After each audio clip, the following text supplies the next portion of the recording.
Welcome in the latest episode of 5 on the Floor on the 5 Reasons Sports Network. You can also find us every day, Monday through Friday, on Dash Radio. That's 10 a.m. to 11 a.m. Eastern and 7 a.m. to 8 a.m. Pacific. Also, check out 5reasonsports.com. Spell it out, F-I-V-E, reasonsports.com. For all the latest South Florida sports content, we do not charge you. There is no paywall, and we have more contributors than anybody else. Make sure you check out Brady Hawk's takeaways, which are posted basically as the game ends. So if you want immediate reaction, check those out, and also all the transcriptions of all the press conferences, the Zoom calls that the Heat have been partaking in. Also, check out our YouTube channel. One of my co-hosts today has now sort of taken over the post-game streams. Make sure you check out the YouTube 5 Reasons channel, and there you can also find our other shows, non-Heat, where we've got 90 minutes strong. A lot of people have been tuning in for those Inter Miami pregame and postgame shows, so check those out, as well as Loaded Bases and Playing Catch Up, which was with Tamara Brown and Kylie Wang. They basically update you on everything that goes on in South Florida sports. It's 10 minutes, easily digestible and fun, and it goes on every day, usually around 6 p.m. Every other day, Monday, Wednesday, and Friday around 6 p.m. Also, check out the great sponsors of the 5 Reasons Sports Network. That, of course, includes Biscayne Bay Brewing. I was out on a boat today, so I had to make sure I got some of that. The official craft beer of Inter Miami and the Miami Marlins. South Florida's actual independent brewery. Biscayne Bay is owned by local guys who employ people in this community to make their beer right here in South Florida. These guys are committed to our community and supporting 5 Reasons Sports, so we can keep bringing you all the local sports content that you can handle. If you care about supporting local business and drinking amazing beer, grab their stuff, whether it's Marlins Lager, Miami Pale Ale, or Tropical Bay IPA. That's what we had out there today at all major retailers throughout South Florida. It's the beer we're drinking at 5 Reasons Sports. And now, today's episode. Welcome to 5 on the Floor, a Miami Heat and NBA podcast from Ethan Skolnick with Alphonse Sidney, a.k.a. Alf954. Brought to you by the 5 Reasons Sports Network. All right, Ethan Skolnick back here on 5 on the Floor. Here's today's floor plan. I've got Alphonse Sidney. I think, Alf, this is the first episode you and I have done together in a while. Then we've also got Adam Borai. You can follow him on Twitter at what is sort of our Twitter account now, too. Clutch NBA at 5R. Clutch NBA at 5R. It's spelled with a C, not a K. It's not LeBron's agency. Clutch NBA at 5R. Adam joined the network here couple of months ago, and if you checked out that really cool hype video we had before the playoffs, he was responsible for that. Adam, thanks for joining us today. Happy to be here, making my first appearance, I think.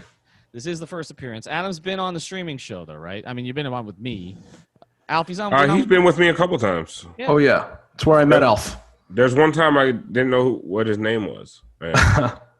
Pretty much par for the course. We actually had a couple of comments that came in today that were noting the differences in tone between the post-game stream and the post-game pod. You host the post-game stream. I host the post-game pod.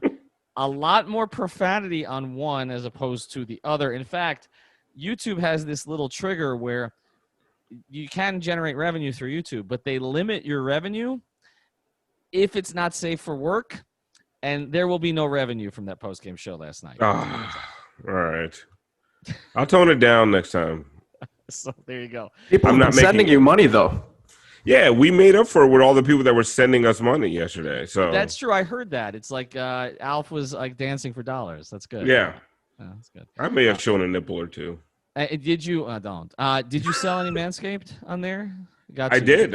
Listen, I talked a lot about the fact that we got some free kits and the entire 5 Reasons Sports staff is well shaven. So, and we have some single men on the staff. So I put it out there to the ladies who listen to the show.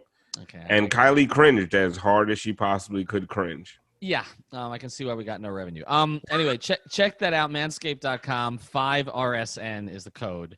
5RSN is the code. I got 4 kits still here, Adam. So if you want one, I can get one to you. All right, let's get to what we're going to talk about today, which I'm going to start with Giannis because this is the story. Mike Budenholzer came out today and was kind of all over the place with it, but it sounds like it's a game time decision. Again, he's questionable. I did a video for the aforementioned YouTube channel in which I said, and this is not because I'm coming from a Heat perspective on this. This is because I sat courtside in 1999 and watched Grant Hill ruin his career against the Miami Heat with a bad ankle in a series that everybody said, well, if Grant plays, they'll probably win because Hardaway's not playing, and they got swept anyway. Hill ends up signing with Orlando for big money, but was never the same player again. Ended up having several major surgeries, and he became a really good role player, and now he's on NBA TV. Instead of being known as one of the top 10 players of all time, he's known as a guy who was really, really good, who could have been better. I'm not saying that's going to happen to Giannis, but I'll start with you, Adam. You know, they're down 3-1 in the series. They've played really well without him. Not that they're better without him, but they played well without him. And he's going to be a free agent in a year plus, and the way that Milwaukee handles this is going to be probably part of the equation.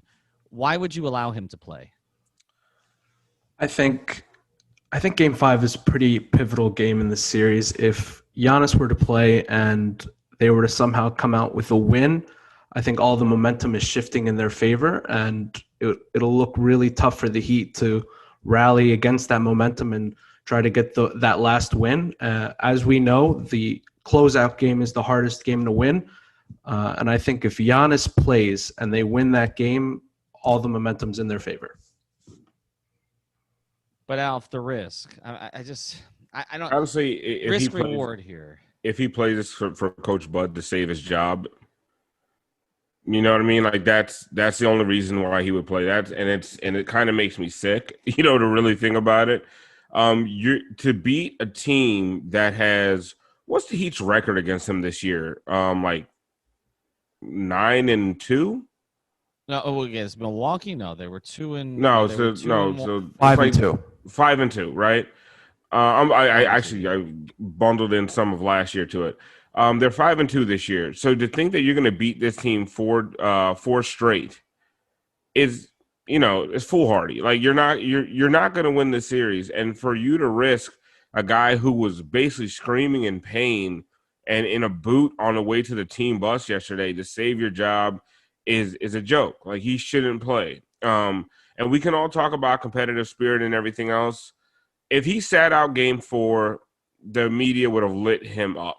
Right, we all know what would have happened. The Skip Baylesses and the Colin Cowherds and all those loudmouths would have just torn him to pieces. But at this point, after the way you saw him go down last game, I don't think anyone would chastise him for not playing in Game 5, and he needs to sit out. And this is not as a Heat fan. This is a fan of the NBA and a fan of this guy who is probably top 3 right now, and I would like to see him have a long career. And I don't know if an ankle injury in Game 5 is going to ruin his career, but I'd rather not risk it to win a game that doesn't ultimately matter. Yeah, to me, the politics of this are so important because it goes beyond just can you win a series or not, but it goes to when you look at what happened with Golden State last year, where there was some question, did Durant want to play? Did he not want to play? And, of course, he pops the Achilles, and then he leaves, and supposedly it wasn't the reason he left.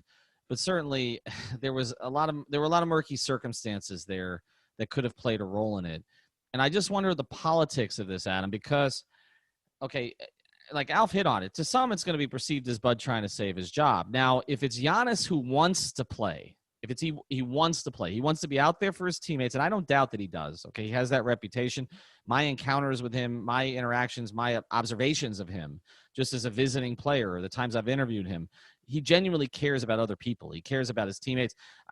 I've said this before on Twitter, but when he came down here with Milwaukee this year, and I've watched him do this before over the course of his career, he made sure to call over all of the equipment attendants in the visiting locker room to make sure that they got their tips after the game. Like a lot of times players, I don't know if fans realize this, but when there are actual, equipment attendants in arenas, the players tip these guys a lot. Okay.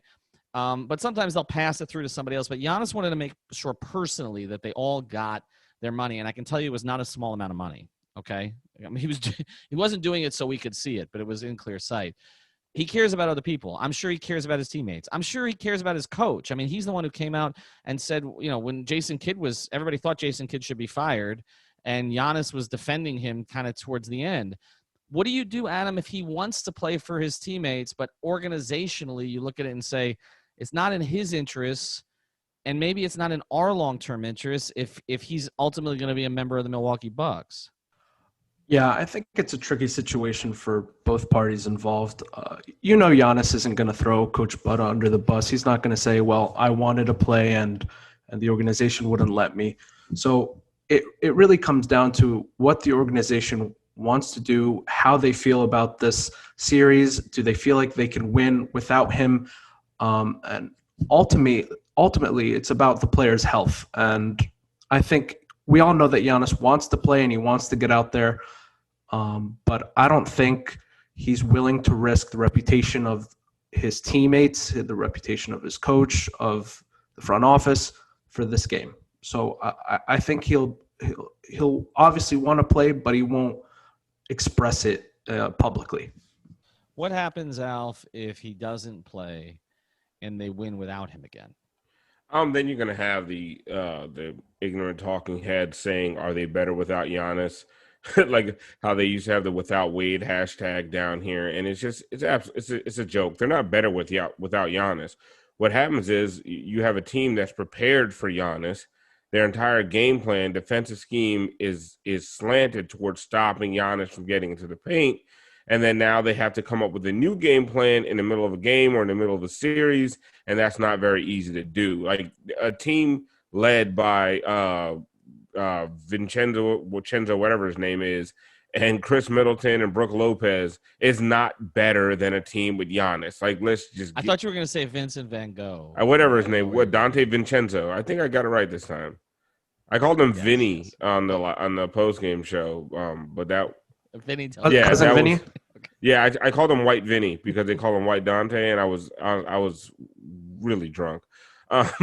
But that team's not better without Giannis. So but you're going to get the talking heads asking that question and then questioning his validity as an MVP, and it's because we live in a really, really stupid sportscape, and people don't actually look at matchups and game to game and what happens.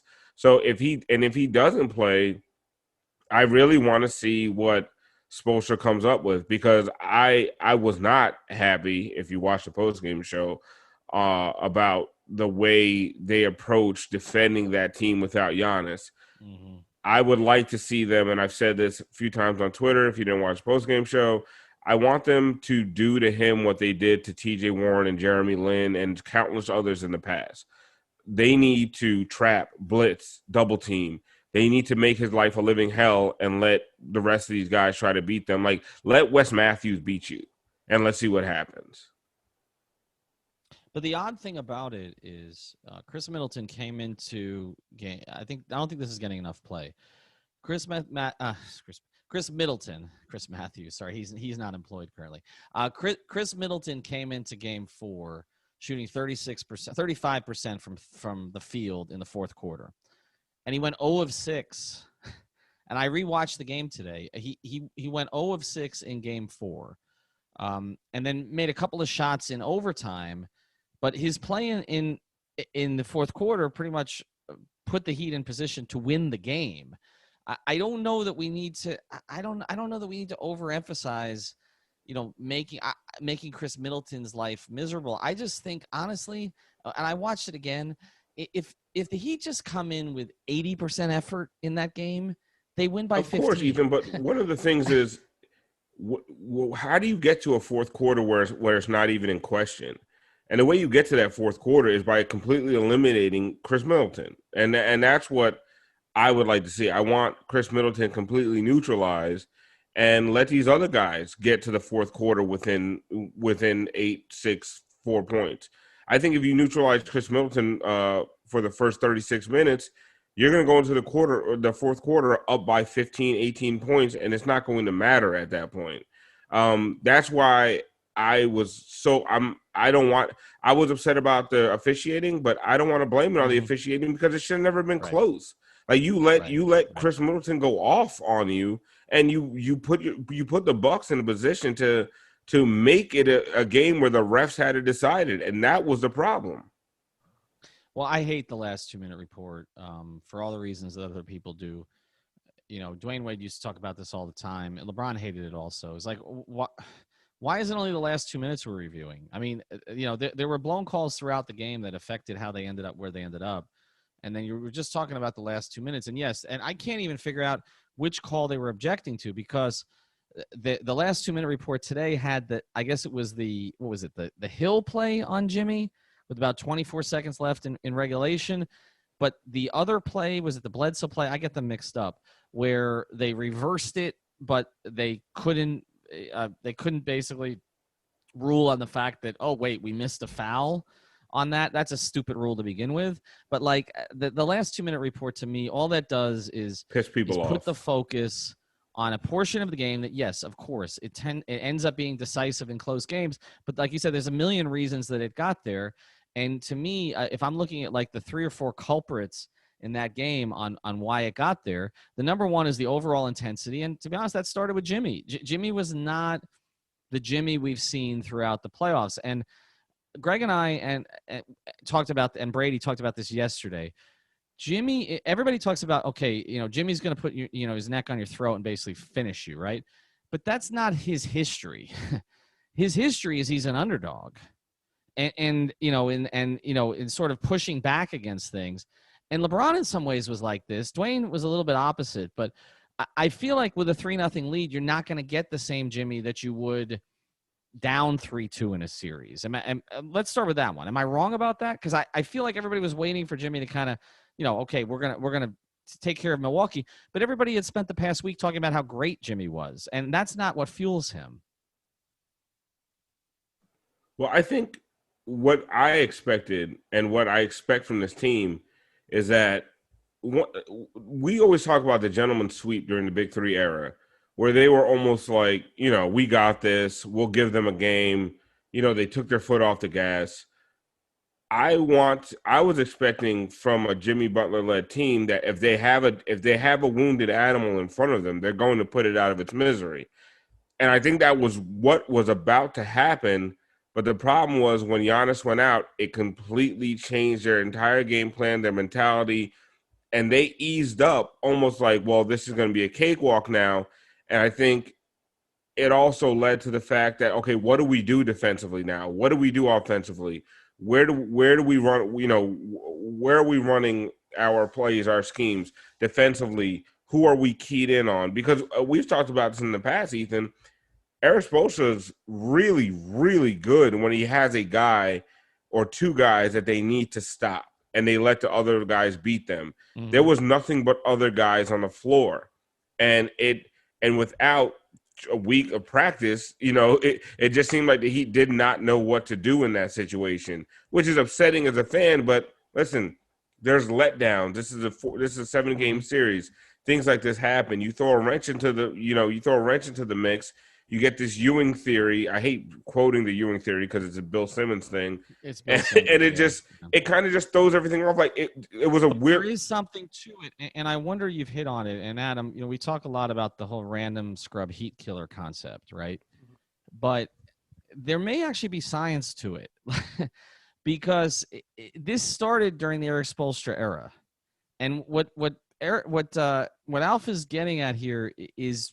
Likely, this is like the ultimate Alf's eye test, because we would need to do 12 years of research on this. So I'll task it to Christian Hernandez or Alex or something. Yeah, have Christian do it, or wake Alex up and have him do it.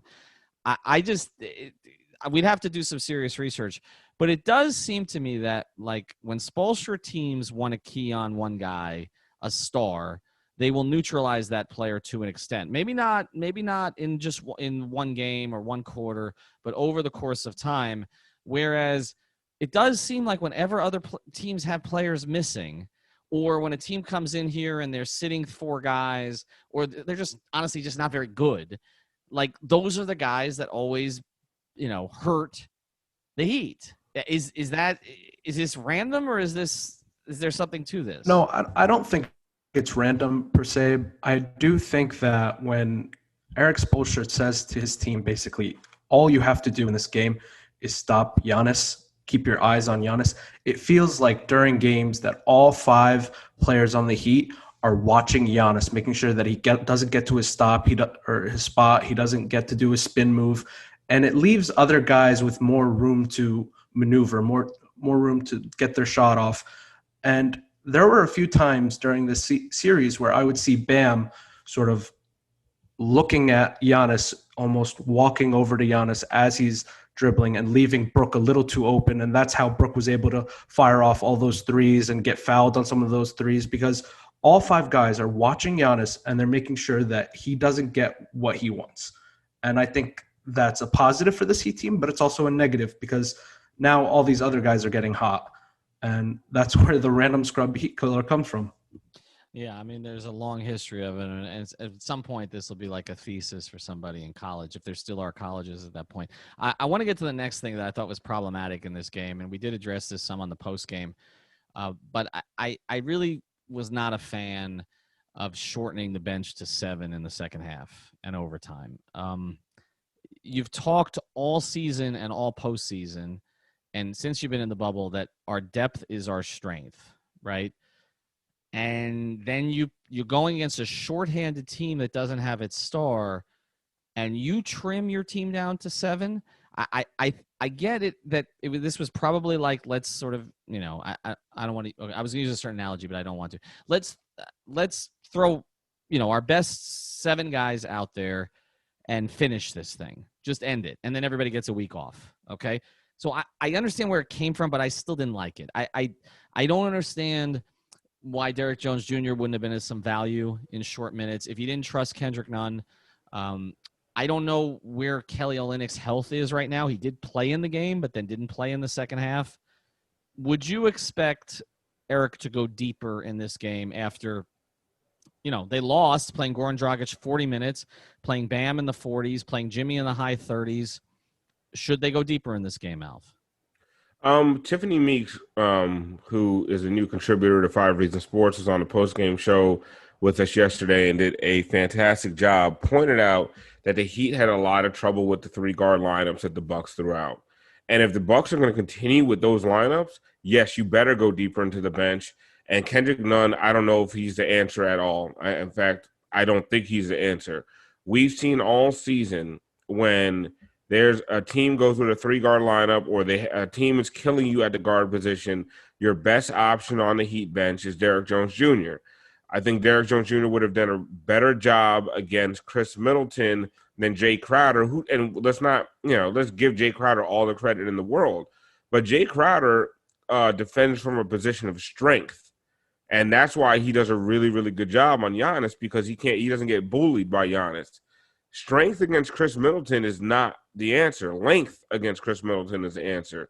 So your Andre Iguodala's, your Derek Jones Jr.'s, those are the guys that are going to do the best, are going to be your best options off the bench, at least, outside of Jimmy Butler, on a guy like Middleton and DiVincenzo and all these other guys. So what I agree with you. The bench has to be, they have to go deeper in the bench, but it has to be selective. If Kelly's not right, Kelly looked good. I don't know why they just went away from Kelly. Kelly does a good job on Brook Lopez. Brook Lopez isn't fleet of foot. He's not a great rebounder. He's not a guy that's going to kill you in the post too much. So Kelly did a good job against Brook Lopez, and he did well out there.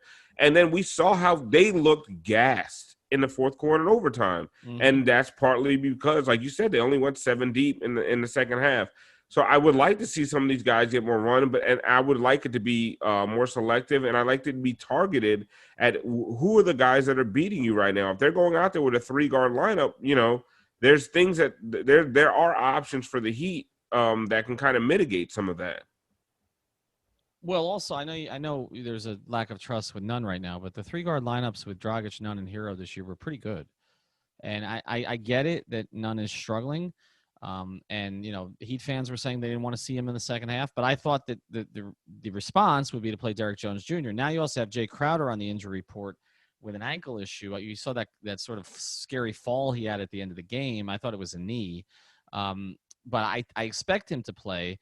But here's my issue with it, Adam. I mean, Goran Dragic, has had a couple of sort of subpar games for him in the bubble, but in this one, I don't think it's a coincidence that he shot 5 of 17 and 1 of 9 from 3 in a game that he played 40 minutes. I mean, even if some of those misses were early, late in the game, he did not have his legs the way that I'm used to seeing it. And I just don't think, as well as he's playing, and I understand overtime stretched at 5 minutes, but Goran should be in the low 30s, I think. We talked in the regular season about being somewhere between, like, what was it, Alf? Like 22, 3 to 26, somewhere in that range, would be optimal.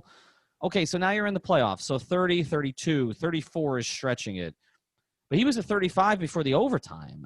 To me, that's too much. No, you're right. And it looked like from the get-go he didn't really have his legs under him. And overall, I thought that the only Heat players that were really ready to sweep the Bucks were Bam, Duncan, and Jay Crowder. And ultimately, that's not enough to beat the number 1 seed. And I'm not even going to give that much credit to Chris Middleton.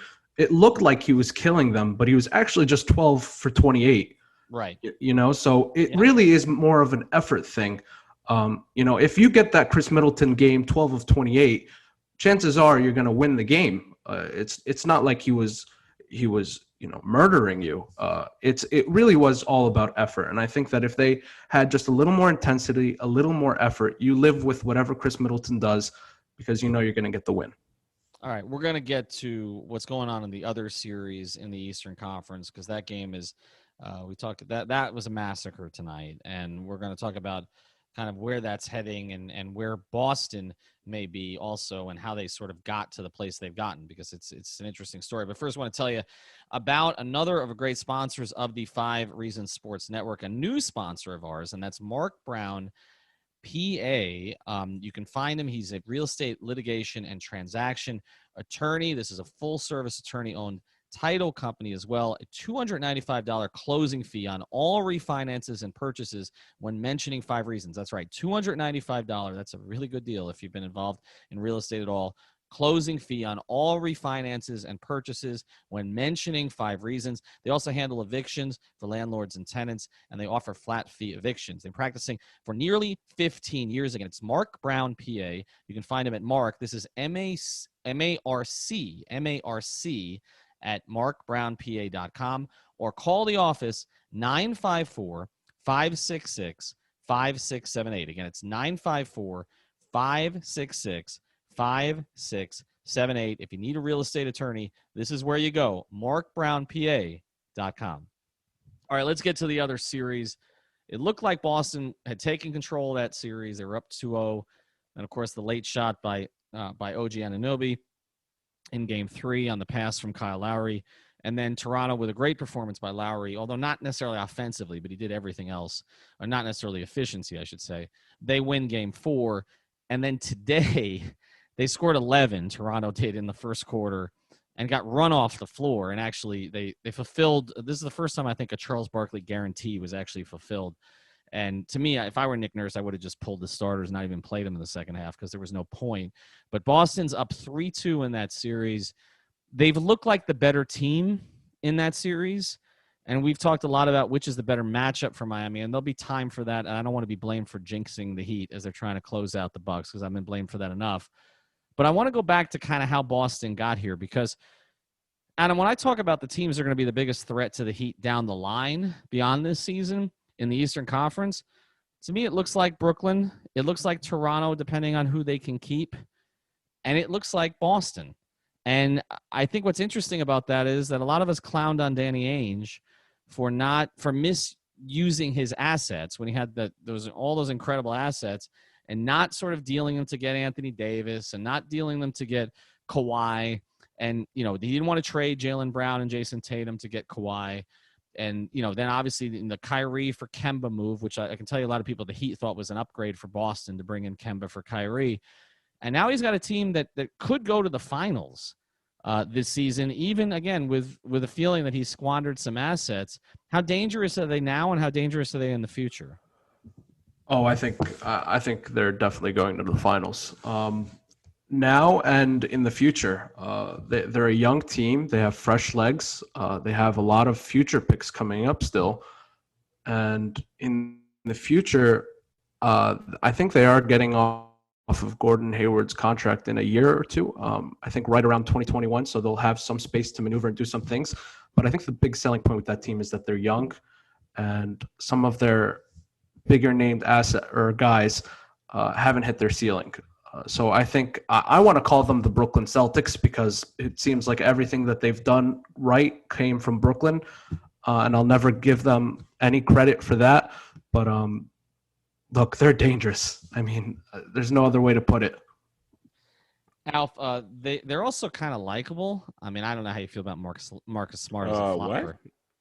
But they're more likable than they were. Ethan, they're the Celtics. There's no such thing as a likable Celtic. That, but they're not the Pierce Garnett Celtics, right? They're not the Pierce Garnett Rondo Celtics. They're still the Celtics. Okay. I mean, and we hate Brad Stevens. Okay. We hate the Celtics. Okay, now why do you hate the Brad city Stevens? of Boston? No, let's hold on. Back up. I understand the premise that Brad Stevens has been overrated by the general public and by NBA writers, put ahead of Spoelstra and all that. But what do you hate about Brad? How can you hate Brad Stevens? I hate his face. It's very punchable. It's mostly the Spo stuff, right? This is what happens with Heat fans. You know, you have to remember that I haven't always been an analyst. I'm barely one now. I'm a Heat fan first, and anytime that you get these guys that people like to, you know, they take away from what Spo has done, and they point to Brad Stevens and when he would take some trash team to the second round of the playoffs and lose in 4 games and talk about how great he was out of timeouts and what a great genius he was and all this other crap. Yeah, we don't like him. And then there's the things with the assets and the Danny Ainge and Pat Riley. Yes, no, we don't like them. They're not a likable team. Enes Kanter isn't likable. Tice has a punchable face. Jason Tatum, just like I need his hairline to do better. Jaylen Brown, I like. That's the only guy on the whole team. Well, I was gonna see that one. I could not imagine you not liking Jaylen Brown. I like Jaylen Brown, and I think he's in the wrong place. Like he doesn't belong in Boston. I just feel bad for him at this point. But I don't like Tatum. I don't like Marcus Smart. Kemba Walker is likable, but he's gonna torch the Heat. And if the Heat and Celtics play, he will be easily unlikable after a few games of torching our guards. So remember the Hornets series? You can't not like Kemba though. I didn't like. Adam is right. I didn't like him in the Hornets series. I hated him. I hated him and Jeremy Lin. Absolutely hated them. You see, Ethan is so far removed from fandom. He's like, oh, they're adorable. How can you not like them? I hate their faces. I believe me. And believe me, I will come to hate Jaylen Brown if need be. No, I hate Jay Crowder and Kelly Olynyk.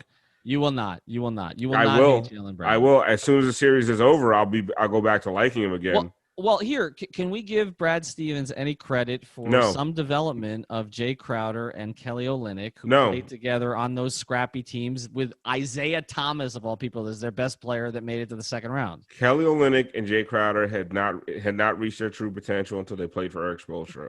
Brad Stevens held both of them back. They should have won a championship with those two guys on their team. As their two lead guys, Crowder and Olynyk. Yeah. Kelly Olynyk, when he was with the Celtics, he was known for 2 things. It was breaking Kevin Love's arm and Game 7 against the Wizards, right? That's it. That's it. Much. And also for Brad Stevens deciding to put him on LeBron for extended extended periods. Yeah, like he did. He was going to be some kind of LeBron stopper. He did. Whenever LeBron, if you've ever noticed, whenever LeBron has gotten a white guy on him,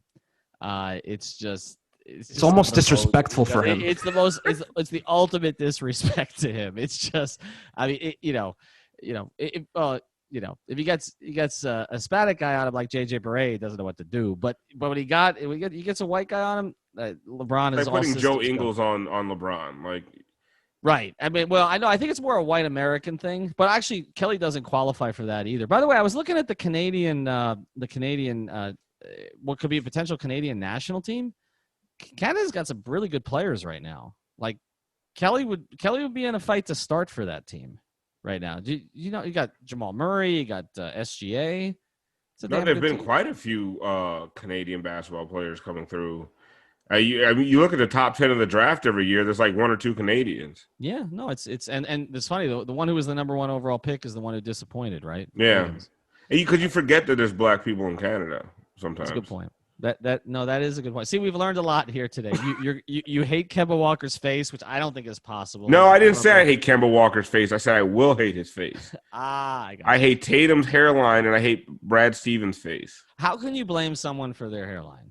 I didn't listen. There are barbers out there. I said it on the postgame show yesterday. Tony Brothers' barber needs to be shot and thrown in a ditch. Okay, like there's barbers out there that could make your hairline and make your face look better. And whoever lets Tony Brothers walk out of a barbershop looking like a villain from a Disney movie needs to lose his license. And I will stand by that. The best part of this, Alf, is during the pandemic, the worst of it, you actually invited me to go get my hair cut in a garage somewhere, and I don't know what that was going to look like. Unfortunately, I couldn't schedule it. I still get my hair cut in my. Shout out to Salim the barber. Find him on Instagram. He's my barber. After the pandemic, he opened his own shop in his garage, one at a time. He wears a mask. It's very clean, very sanitized. And he does a fantastic job. So when you see me on the postgame show looking normal, it's because of Salim. And if you see me looking like I've spent 3 weeks on an island like Castaway, it's because I haven't seen Salim in a while. But that's what I'm saying. A good barber can make an ugly person look decent. Like Jason Tatum should get a better barber. How many 47-year-old Jews hair has Salim the barber cut in his garage? Plenty. Well, I don't know in the garage. Back in the shop, they should be old white guys there all the time. All right, they would be very offended by the music that was playing and the conversations going on. Yeah, that's right. Just I'm not going to take this any further. I want to tell you about another great. We'll be back with one more segment here. I want to tell you about another great sponsor of the 5 Reasons Sports Network, and that's MyBookie. Winning season has returned at MyBookie. It means doubling your first deposit. It means Survivor, Super Contests, and Squares. And MyBookie winning season means hitting all your parlays and props with your feet up and then collecting your winnings. And remember, it's NFL season. It does not feel like that at all, but the Dolphins actually play as we speak here. In 1 week from today, we're going to have a show on our YouTube channel called Yard Prep every Sunday from 11:30 to noon with our guy Josh Houts, Alfredo Arteaga, and others. But anyway, while you're doing that, you're checking out our show, make sure that you bet over at mybookie.ag. Use the promo code 5 on the floor, and you'll double your first deposit. That's right, double your first deposit. New players get up to $1,000 in free play, up to $1,000 in free play. Use the promo code 5 on the floor. Winning season begins today only at MyBookie. All right, let's get to it real quick here. Picks, Game 5. I'm going to give you 2 options. Adam, Giannis plays. Heat win, Heat lose. Giannis plays, Heat win. Giannis doesn't play. Heat win. Alf, Giannis plays. Same for both. Yeah, I think it's over. The Heat are closing it out. I think they're going to have a game plan for no Giannis, which is what they didn't have last time out. Mm-hmm. And if Giannis does play, they're going to stick to the game plan that has neutralized the Bucks for the first 3 games. So either way, I think the Heat pull this out, and I think actually they win big. I think they crush their spirit by the end of the third quarter, and the Bucks just come out flat and they run away with it. And thing is, they're not going to have, even if they close out in 5, they're not going to have as much rest. But I think if the Heat were watching that Boston game today, they got to be thinking the Celtics are going to close that thing out. You don't want to screw around with the Bucks any longer than you have to. I do think that the energy is going to be there. I think you're going to get a Jimmy game. That was not Jimmy-like in that game. The intensity was just not there from him.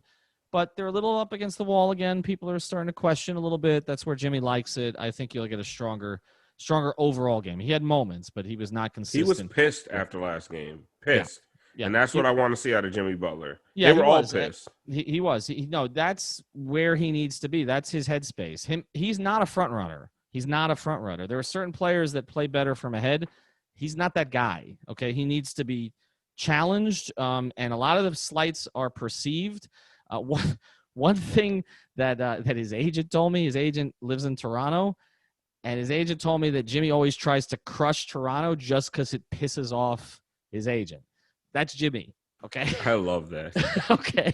So he needs to be in that headspace. He was not in that headspace for game I think 4. I want Chris Middleton to do poorly just so I can rub it in Nikias' face. And I love Nikias, so I understand. I'm like the Jimmy Butler of 5 Reasons Sports. I'm going to give myself that title. You can have that title. Also, make sure you set up a haircut for me in a garage and call Kemba Walker's face adorable. All right, we'll be back tomorrow. We got pregame. We got a pregame stream that I'm hosting, a postgame stream that Alf's hosting. Again, we have a new contributor, Tiffany Meeks. Adam, thanks for joining us. Follow him at Clutch NBA at 5R. Goes a little bit more around the league than we do. Of course, follow our 5 on the Floor 5 account and our 5 Reasons Sports account.